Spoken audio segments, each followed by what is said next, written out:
was created from history, not from hocus pocus. When ancient Jews ate, do you think that the first Jews was vegetarian, omnivore, carnivore? What were the first Jews? Eating everything? How many people agree with Ms. Bonina that they ate everything? They ate bugs, they ate cockroaches, they ate... No, I didn't mention everything. cockroaches. No, that's not... You're weenie right now. Stay there. Don't say anything right now because you're on the good side. No. How many people agree with her? She agrees with her. Who else agrees with her? I agree with her. Jews were locavores, like every other ancient civilization.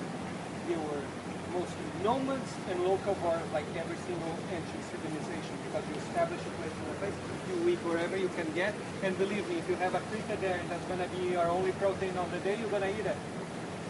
And even though, because the Torah says there is a kosher cricket, you know that? Therefore, that's because they were eating there, because there was the cricket that was available in the desert at the time. And Jews ate whatever they could put their hands on. When Jews start creating different kinds of food that they say we're going to eat this different kind of food, it's at the same time of every other civilization did. Anyone knows when? When Jews start celebrating holidays. When Jews start celebrating holidays, they say, oh, maybe this is a special we're going to eat on Shabbat.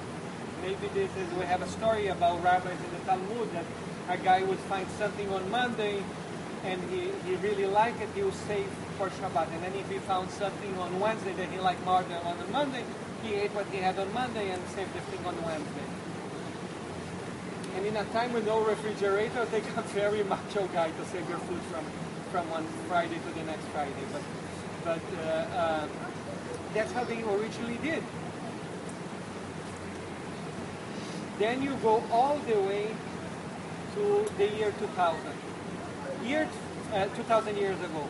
2,000 years ago for us is not even half of our civilization. For us it's mid-range history.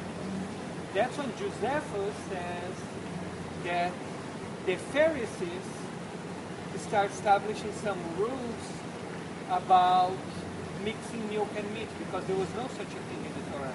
If you read the Torah, there's a story about Rabbi Meir, that he was having a soup that had chicken and milk in it. There was a prohibition about boiling milk and meat together. There was never a prohibition about eating them together. Did you know that? Right. You know that. I mean, obviously, you know that. That law of kosher is separate from all the other laws of kosher. It Right. deals with the finest animals. Right. Because you don't kill the daughter cow and eat the mother cow in the presence of her sight. Where the Torah says that you should not mix meat and meat? What? It goes beyond that, because the commandment before or after is the law of shatnez, about mixing the living with the dead. Right. Okay? So the idea is that you shouldn't mix the two. Right. But also says that you should not eat the animal alive. Right.